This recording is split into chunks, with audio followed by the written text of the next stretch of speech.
Bonjour à tous. C'est un petit peu, je marche sans sérieuse, comme les essuie-glaces. Donc je vais vous parler du pôle véhicule du futur, Perf-OS, et je vais d'abord présenter ce que c'est, parce que je pense qu'il y en a certains qui ne savent pas ce que c'est. Et le sujet, c'est les bonnes pratiques humaines. Pardon, je vais trop loin.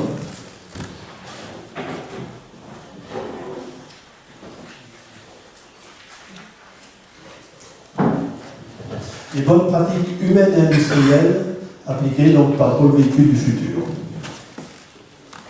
Donc dans le sommaire, je vais parler qu'est-ce que c'est le pôle véhicule futur et je me présenterai sur la partie innovation et sur la partie performance industrielle. Et puis je viendrai au cœur du sujet, qui est les bonnes pratiques humaines et industrielles, avec quels sont les enjeux, ou comment on a mis la dimension humaine comme fondement dans nos actions. Et je vous donnerai quelques exemples dans les actions de la PFA. PFA, ça veut dire plateforme de la filière automobile, j'en parlais tout à l'heure. Des actions qu'on mène dans des entreprises avec des exemples. Et des conclusions. Alors, le pôle de compétitivité, c'est quoi le pôle véhicule du futur a été créé en 2005 suite à la demande du gouvernement de créer des pôles d'excellence qu'on a appelé pôle de compétitivité. Il y en a 71 en France, dans tous les domaines, aéronautique, dans l'automobile, etc. Et donc le pôle véhicule du futur est l'un des pôles sur l'automobile, centré sur l'automobile. C'est une association, donc un but non lucratif, comme toutes les associations. Et donc on fédère des acteurs qui sont des industriels, qui sont des laboratoires, qui sont des établissements de formation, pour tout ce qui est véhicule et mobilité, pas seulement véhicule. Alors, simplement pour dire sur quel territoire on intervient. On intervient sur deux régions. Donc, l'Alsace et la Franche-Comté, ce qui représente 3 millions d'habitants, un peu plus de 1000 entreprises, 4 universités, des écoles d'ingénieurs, des centres techniques, des équipes de recherche, et c'est important en innovation, et des formations supérieures, bien sûr, il y en a plusieurs ici. Le pôle de compétitivité, ses objectifs, c'est pérenniser et accroître la compétitivité de toute la filière automobile dans nos deux régions. Alors on s'appuie sur deux choses. D'abord un réseau d'entreprises et d'acteurs de la filière, donc tous les acteurs qui interviennent. On a des ressources communes, ça c'est propre au fonctionnement du pôle véhicule du futur. Et on a deux piliers, ça ressemble à la maison du lit. Un premier qui est sur l'innovation, je vais y revenir dans le détail, où on monte des projets, comme tous les pôles de compétitivité. Leur objectif, c'est de monter des projets. Et c'est pas seulement l'automobile, c'est également les transports et la mobilité. Donc on travaille également avec le ferroviaire, par exemple avec Alstom. Et donc il y a 5 domaines d'activité stratégique. Vous verrez tout à l'heure un petit schéma des acteurs. Le deuxième pilier, c'est la partie plus industrielle, la partie performance industrielle, avec Perf-OS, je vais expliquer ce que c'est tout à l'heure. Là, c'est uniquement dans la filière automobile. Vous verrez que dans nos actions, on est plus large que la filière automobile, puisque nos financeurs, qui sont les mêmes que pour vous, c'est-à-dire l'État, la région et puis l'Europe, demandent et ont comme objectif que les entreprises se développent, c'est-à-dire qu'il y ait de l'emploi. Et ce n'est pas propre à une filière, c'est propre à toutes les filières. Et donc on a 6 missions principales. Alors en fait, notre association a 200 adhérents et on est soutenu par 15 collectivités des deux régions. Vous voyez donc les conseils généraux, les régions, les grandes agglos qui participent donc au financement du pôle véhicule du futur. On a des personnes, donc on a 17 personnes en tout, 16,5 je crois, parce qu'il y a des mi-temps. Le siège social est en Franche-Comté à Montbéliard. La majorité du personnel est à Mulhouse. Il y a une personne sur Strasbourg et depuis peu une personne sur Besançon.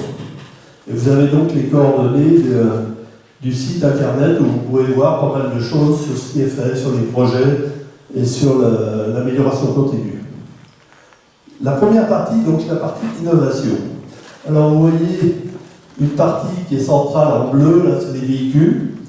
Donc vous voyez un véhicule, un programme de l'or, je crois, qui a été repris, je crois, par Alstom, qui est en face d'être repris.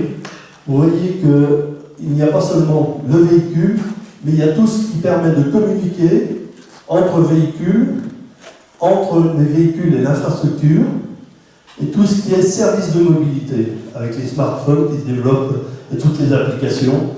Donc il y a beaucoup de projets qui sont dans ce domaine-là. Et puis il y a tout ce qui est lié, disons, au hard, c'est-à-dire la conception, les matériaux, le cycle de vie, y compris la récupération des véhicules. Comment on récupère les véhicules, qu'est-ce qu'on peut en faire? Est-ce qu'on les broie seulement, est-ce qu'on les brûle, ou est-ce qu'on va beaucoup plus loin pour récupérer les terres rares, etc. Des choses qu'on a beaucoup de mal à avoir, puisque tout vient de Chine, pratiquement.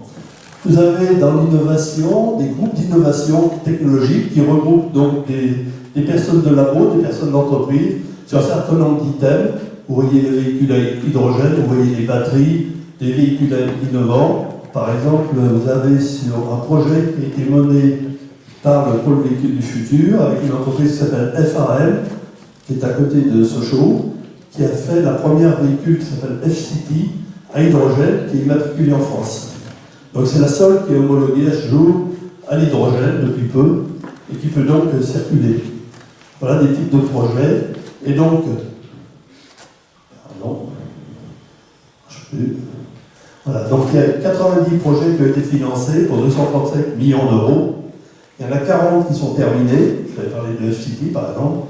Et une caractéristique, c'est qu'on a beaucoup de projets européens, et on est un des pôles qui en a le plus. Il y en a 18, dont 9 qui sont avec des partenaires allemands.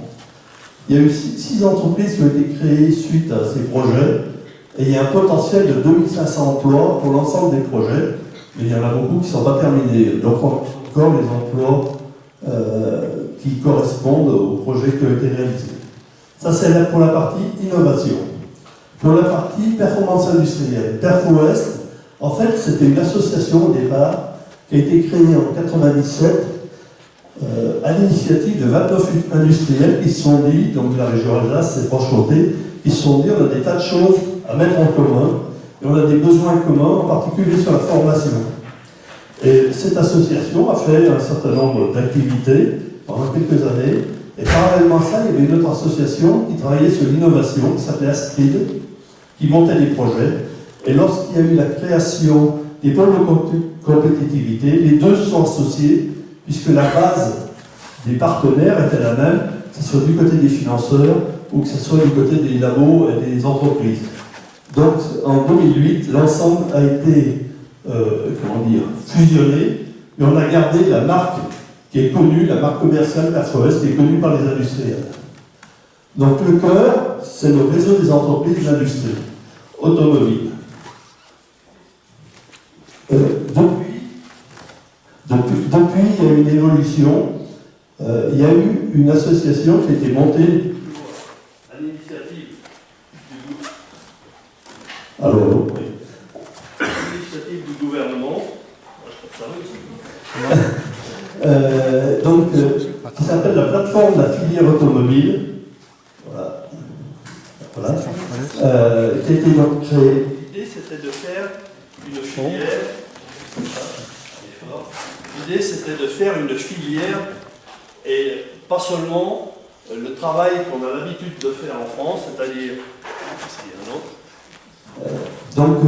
L'habitude, c'est les constructeurs qui travaillent avec le rang, ce qu'on appelle le rang 1, Faurecia, Visteon, Bosch, etc. Et puis après, chacun de ces rangs 1 travaille avec ses rangs 2. Désolé, la technique nous lâche. Peut-être que c'est des fluides. Chacun travaille avec le rang qui est juste en dessous, etc., etc. Et on n'a pas une notion de filière, contrairement aux Allemands, qui ont vraiment une notion de filière, c'est-à-dire que quand un constructeur va quelque part, il emmène CL-1, CL-2, CL-3, avec chacun leurs compétences, et donc on dit, entre guillemets, qu'ils chassent en meute, comme les loups, alors que nous, on est plus individualistes, et donc ils sont plus performants que nous. Donc cette plateforme, la filière automobile, a été créée, elle s'appuie sur 14 associations régionales, qu'on appelle les ARIA, et celle d'Alsace et de Franche-Comté, c'est donc PerfOest. Pour ceux qui ne sont pas très loin de Lorraine, ça s'appelle AutoEssor. C'est également une ARIA. Et donc il y a beaucoup d'échanges pilotés par la plateforme de la filière automobile. La plateforme de la filière automobile, c'est 3-4 personnes, hein. C'est pas un monstre. Hein. Et donc on échange des expériences et on fait des choses en commun entre les différentes aires. Alors, qu'est-ce qu'on fait en fait dans la performance industrielle? La première chose, c'est des échanges d'expériences en entreprise. On en a parlé avec le MFQ tout à l'heure à table. PerfOS fait depuis des années des échanges d'expériences, je vous donnerai quelques exemples tout à l'heure. On fait également des séminaires qui sont l'ultime porte d'entrée pour les responsables d'entreprise pour se dire oui ou non, est-ce que le livre va m'apporter quelque chose? Et un point important, c'est de mettre les gens ensemble, leur présenter ce qu'est le livre, mais surtout de faire échanger les gens entre eux.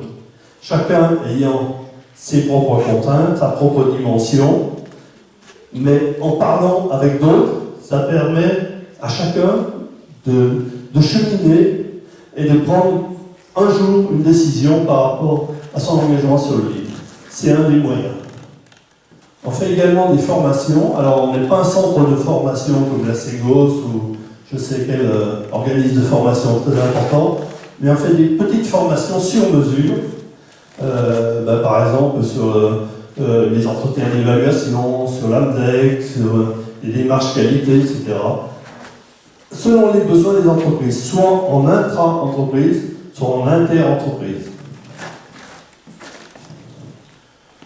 On pilote des programmes d'amélioration continue, je vais vous les présenter pour les PME. Je vous en présentais tout à l'heure et vous avez vu une partie sur le film qui passait tout à l'heure.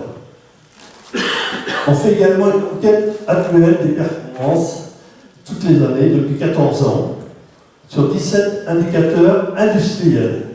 Donc l'enquête n'est pas sur le besoin de fonds de roulement, sur tout ce qui est financier, mais bien sûr les paramètres industriels, qualité, flux, stock, etc. Et donc il y a une remise des trophées pour ceux qui ont le plus progressé dans l'année. Et donc, comme je le disais tout à l'heure, on fait une animation de la filière en liaison avec la PFA. En fait, notre rôle, c'est échanger des bonnes pratiques.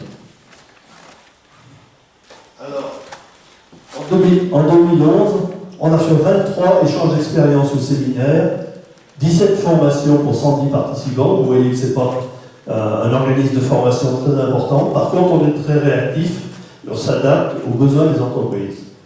On a 31 PME qui sont impliquées dans les programmes. Je vais y revenir tout à l'heure. On fait l'enquête, le trophée. Et on a actuellement un projet qui s'appelle Philoto, qui s'inscrit dans les investissements d'avenir, le grand emprunt, qu'on entend parler souvent au niveau de la presse. Et on a deux particularités. La première, c'est qu'on est sur 2 régions. La deuxième, c'est qu'on le monte avec les CCI des 2 régions. Ce qui n'est pas simple parce que chacun a son mode de fonctionnement, il faut apprendre à se connaître, etc. Il faut apprendre à manager des projets en commun. Et donc on a franchi pratiquement tous les obstacles, ça fait depuis 1 an et demi. Donc un des gros problèmes qu'on a en France, c'est l'administration et la durée pour monter un projet, c'est beaucoup trop long. 1 an et demi de travail pour toujours pas de décision, indépendamment des problèmes politiques. Donc sur nos actions, on a environ 600 participants par an. Alors, je vais peut-être, avant d'aller dans les détails, peut-être me présenter. Donc je m'appelle Raymond Michard, je suis un industriel, j'ai 35 ans d'expérience chez PSA. Je suis détaché au pôle véhicules du futur. J'ai fait de la fabrication, de la maintenance dans différents domaines, fonderie, usinage, montage voiture, maintenance, projet moteur. Et donc, j'ai appris le lean il y a quelques années parce que PSA a décidé à un moment, suite à l'expérience Toyota, puisqu'on a une usine en commun, on a eu un électrochoc. Et donc, on a décidé de déployer le lean. Et donc, je suis intervenu, j'ai appris le lean sur le terrain, parce que c'est là où on apprend. Et en tant que technicien, tout à l'heure, M. Simoneau fait part de son expérience. Moi, c'est pareil. J'ai eu aussi un électrochoc parce que j'ai fait des méthodes, j'ai fait des gammes. Et puis un jour, on a un directeur qui est venu de chez Toyota, qui a réuni l'ensemble des opérateurs et qui leur a dit on va écrire les gammes. Alors en tant que technicien, on se dit nous on les a écrits il y a longtemps, les gammes on les gère dans des systèmes, c'est compliqué, etc. Et on s'est aperçu que nos gammes, c'était pas du tout ce qu'avaient besoin les opérateurs. C'est-à-dire qu'on disait, par exemple, visser telle vis avec une visseuse électrique, et puis tel embout, point. Ce qui a été fait, c'est réunir les opérateurs, et c'est eux qui ont défini la meilleure pratique. Ils n'avaient pas forcément la même, donc il fallait qu'ils se mettent d'accord. Mais ce qui a été défini avec des photos, c'était beaucoup plus riche que ce qu'on faisait en méthode. C'est-à-dire, non seulement ça disait l'embout, la visseuse, mais comment on la tient pour faire de la qualité, pour ne pas avoir de troubles musculo-squelettiques, et pour pouvoir apprendre à tout nouveau qui arrive la bonne manière pour ne pas se blesser et pour faire efficacement le travail. Donc c'était beaucoup plus riche que tout ce qu'on faisait du côté technicien méthode. Donc ça a été vraiment un électrochoc et qu'on continue maintenant. Toutes les gammes sont imagées, sont faites de ce qu'on appelle les standards, mais c'est des standards vus par les opérateurs et pas vus par les managers ou les techniciens. Alors, au niveau des programmes, le premier qui a été déployé s'appelle les clés de la performance. C'est une action qui est soutenue, qui est financée par l'État, l'Europe et les régions de Franche-Comté et d'Alsace. En fait, on l'a fait d'abord en Franche-Comté pour 15 entreprises. On a aidé 15 entreprises à déployer donc, des bonnes pratiques à travers des programmes, en utilisant des consultants et en les encadrant, je vais vous en parler. Et puis maintenant, avec un petit peu de décalage, on le fait en Alsace. Actuellement, il y a 11 entreprises qui sont engagées. Est-ce que vous avez vu tout à l'heure le film? C'est 8 entreprises qu'on a interviewées l'année dernière sur le Lean, comment ils l'ont perçu. Alors, une précision, les questions, on les avait préparées, mais tous ceux qui ont été interviewés ne les connaissaient pas. Donc, quand on avait demandé à l'entreprise, le chef d'entreprise, le manager Lean, des opérationnels. Et on avait 4 à 5 personnes par entreprise pour 8 entreprises de Franche-Comté et d'Alsace. Il y en a 2 d'Alsace. Et donc, le cinéaste est venu, c'est lui qui a posé les questions, c'est pas nous. Et il les a posées en direct. Donc, les réponses, ce ne sont pas des réponses préparées. Ça, c'est important de le dire. Par contre, on a fait un montage derrière, parce qu'il y en avait qui bredouillaient, il y en avait qui ne comprenaient pas, etc. C'est pas facile non plus d'enregistrer en usine. Mais ce que vous avez vu, c'est l'expression des gens du terrain chez qui on a fait des améliorations qui étaient suffisamment avancées parmi ces entreprises. Donc, c'est des témoignages. Alors, au niveau de l'enquête, on a donc 17 indicateurs, et il y en a un, j'insiste un peu, parce que souvent dans les entreprises, on s'en occupe pas trop. C'est la valeur ajoutée par personne. Souvent dans les entreprises, on parle de chiffre d'affaires. Mais le chiffre d'affaires, il peut augmenter, tout simplement parce que la matière première est plus chère, ou parce qu'on achète beaucoup plus, on sous-traite beaucoup plus. Et l'entreprise n'a pas plus de capacité à se développer quand son chiffre d'affaires augmente. Donc ce qui est important, c'est la valeur ajoutée. Donc, qui est la différence entre le prix de vente et les achats, et qui correspond au salaire, aux investissements, aux impôts et aux bénéfices. En moyenne, sur notre enquête, donc c'est une 60aine d'entreprises à peu près pour notre région. On l'a fait nationalement, c'est 150 entreprises. Elle est en cours pour l'année dernière, pour les résultats de l'année dernière. On est à peu près à 60 kg € par personne. Mais quand on rajoute ça, qu'on compare ça par rapport au coût réel, environ 45 kg € par an par employé, il faut faire de l'investissement. Ça veut dire qu'une entreprise qui a 60, il lui reste pratiquement rien. Alors que si vous êtes en Allemagne, par exemple, vous êtes à Donc, une entreprise pour se développer, l'objectif c'est d'être au minimum à 75 kg € par personne. La valeur ajoutée c'est important, mais bien sûr c'est pas le seul indicateur là. Il y en a beaucoup d'autres. La qualité qui fait la pérennité de l'entreprise et tous les critères sociaux et humains du travail. C'est évident qu'une entreprise qui ne travaille que sur la partie technique, elle n'a aucune pérennité. Alors, qu'est-ce qu'il faut faire pour s'améliorer? Il faut mettre en place des meilleures pratiques. Et il y a besoin d'aller voir au Japon, même si le Japon nous apprend beaucoup. On peut voir déjà chez nous beaucoup de choses. Et si on prend déjà ce qui existe chez nous, et si on prend chacun là où il est le meilleur, on a des PME qui peuvent être très très performantes.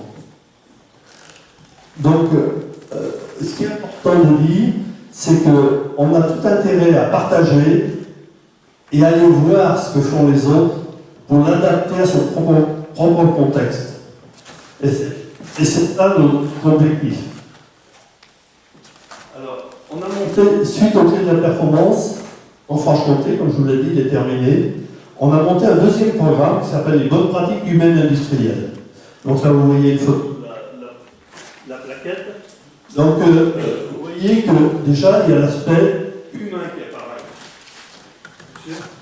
Parce que le lean, c'est pas ça. C'est pas un bonhomme, pas Charlot, les temps modernes. Essayez de tenir le micro au milieu, parce qu'il y a un émetteur en bas. Donc, si vous tenez en bas. Ah, c'est ça. Merci. Alors, le lean, c'est pas ça. Donc, le Charlot des temps modernes, ça n'a pas de sens. Ni pour l'entreprise, ni pour le personnel, ni pour les actionnaires. Parce que ce n'est pas pérenne. Une entreprise qui broie, entre guillemets, ses salariés, elle n'a aucun avenir. C'est clair.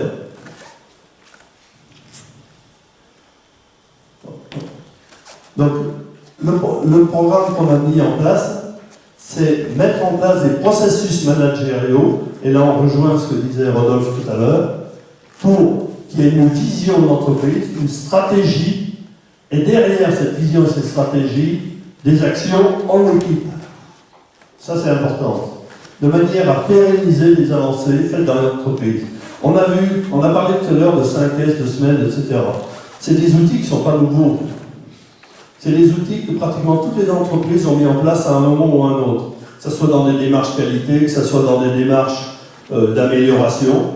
La plupart du temps, ça n'a pas été pérenne. Pourquoi? Parce que c'était des effets de mode et qu'il n'y avait pas de sens derrière les outils. On utilisait un outil comme on utilise une fourchette ou un tournevis, point. Et quand on n'a plus besoin du tournevis ou de la fourchette, on passe à autre chose. Et là, l'objectif des bonnes pratiques humaines industrielles, c'est pas ça. C'est servir de l'outil quand on en a besoin, oui, mais avec un sens qui est très important. Et le sens, c'est le sens des bonnes pratiques humaines industrielles, de manière à pérenniser. Donc là-dedans, qu'est-ce qu'il y a? Il y a l'écoute. Et ça, c'est très important pour mobiliser toutes les intelligences du personnel de l'entreprise. Et là, à tous les niveaux. Et on est très très surpris, lorsque j'ai parlé tout à l'heure des standards, en général, les idées qui viennent du terrain vont beaucoup plus loin que ce qu'on pensait. Moi, j'ai une entreprise où on fait un programme en ce moment.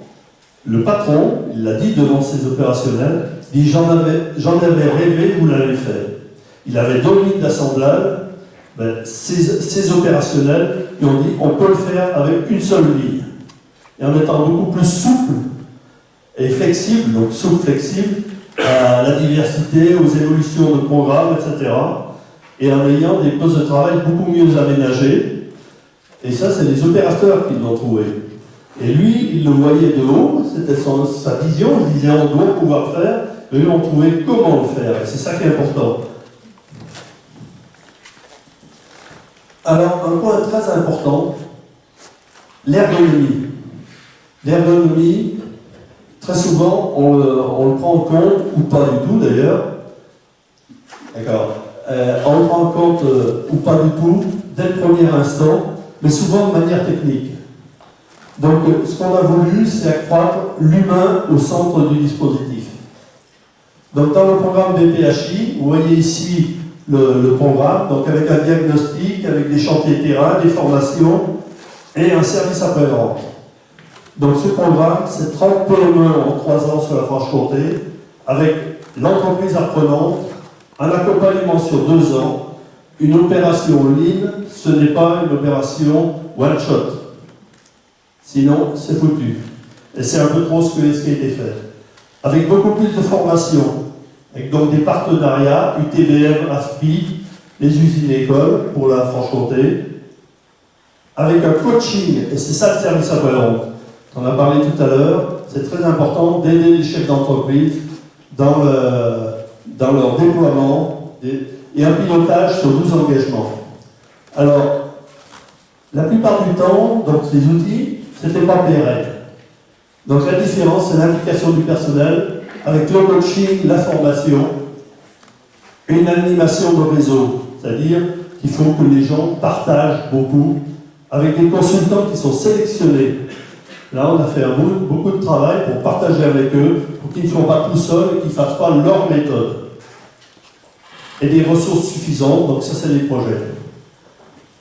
Alors, au niveau de la performance industrielle, tout le monde sait qu'est-ce qu'on fait. On supprime les gaspillages, on supprime ce qui n'a pas de valeur ajoutée, on réduit les stocks, etc. On organise mieux la production. Bon, ça, on le fait tous depuis des années.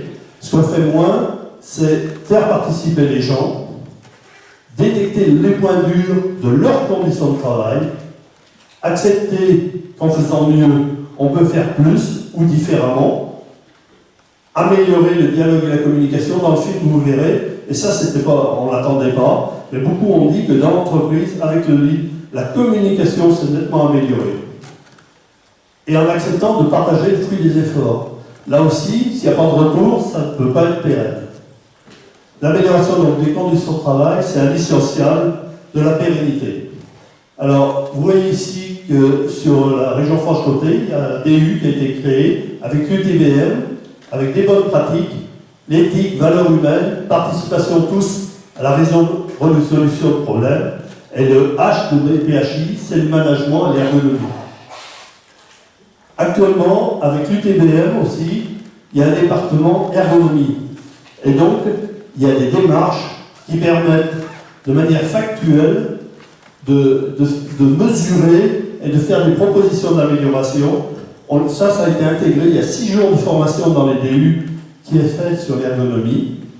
Et nous, on est en train de l'intégrer dans une entreprise de Franche-Comté dans le programme d'amélioration. C'est-à-dire qu'il y a vraiment des actions, il y a 4 jours de travail ciblé sur la partie ergonomie, conditions de travail. Voilà des exemples que vous avez certainement vus. Là, vous avez Aguerre, University Case, là, je ne sais plus quelle est l'entreprise. Vous voyez donc, on en a parlé, ça fait partie du briefing quotidien, avec des moyens d'échange de communication, des rituels, et des leaders qui accompagnent et forment les opérateurs. Ça, c'est très important. Lorsque vous avez des gens qui sont détachés, des moniteurs, etc., ils sont là pour aider le personnel. Et ils ne sont pas là pour partir ailleurs dans un autre service. Ils sont sur le terrain auprès des opérationnels. Sogefi, récemment, on a travaillé avec eux, on a fait un échange d'expérience. Ils ont déployé le Lean sur 2 aspects, Kaizen et respect. Ils ont fait 30 chantiers. Sur les 30 chantiers, il y a 5 indicateurs, systématiquement. Qualité, production par heure, temps de passage, etc. Le premier, obligatoire, pas les autres. Le premier obligatoire, c'est améliorer les conditions de travail. Tout chantier qui n'améliore pas les conditions de travail est refusé. Donc vous avez 80% des conditions de travail qui ont été améliorées dans leur chantier. Et le fait d'améliorer les conditions de travail entraîne beaucoup d'autres améliorations. Au fonderie de la Bruche, qui est une SCOP, on a fait une intervention, il est dans le film, sur le premier chantier, on voit une dame, on en a parlé tout à l'heure, qui parle 70% des points non conformes qui devaient être supprimés avec un indicateur, et le résultat, c'est qu'il y a eu 74% de mouvements non ergonomiques que les opérateurs faisaient tous les jours, même je dirais plus de très nombreuses fois, parce que le temps de tige, je ne me souviens plus, mais c'est quelques minutes, donc qui ont été supprimés. Avec la PFA, on a fait une grille des engagements. Il y a 12 engagements, et voilà ici.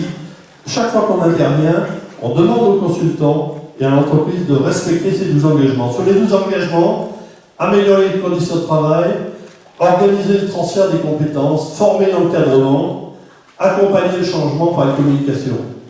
Donc on force les entreprises, entre guillemets, les entreprises et les consultants à axer leurs travaux là-dessus.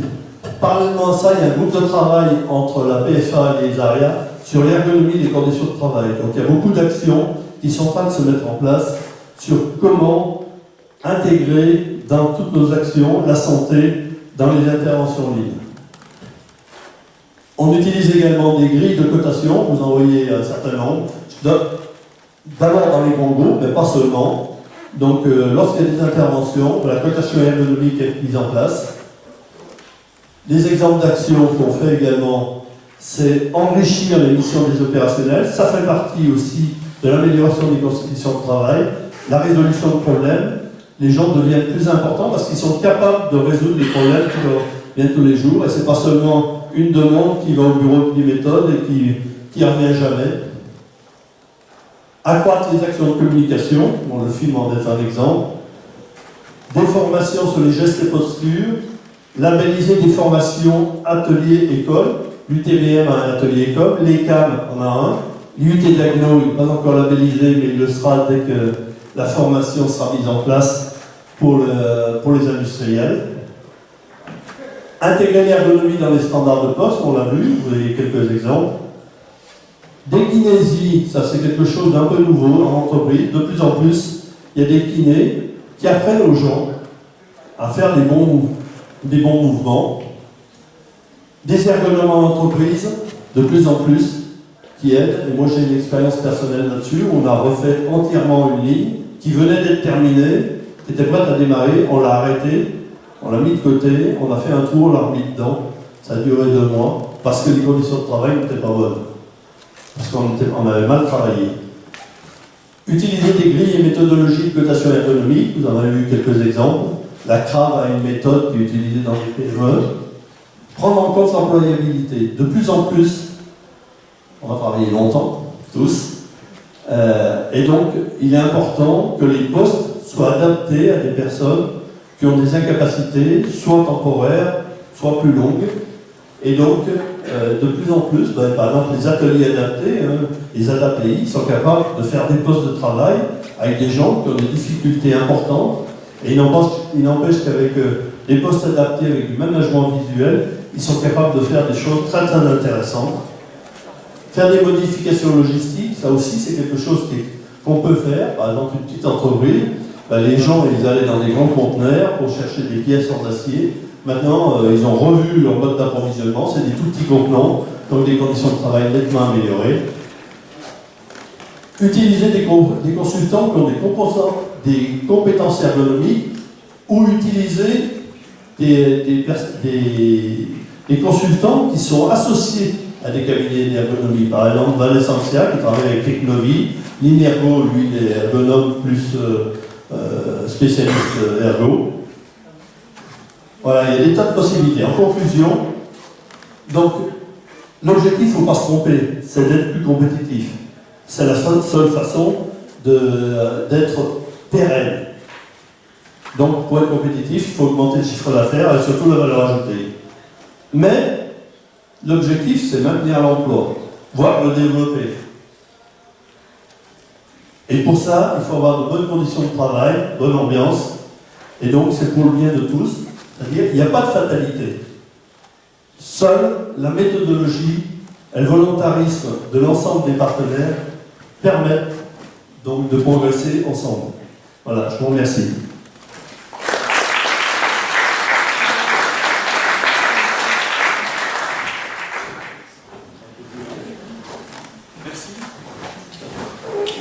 Merci de votre présentation. On a donc présenté la question du changement au sein de l'institution, au sein de l'organisation, en s'appuyant sur le management, sur le leadership.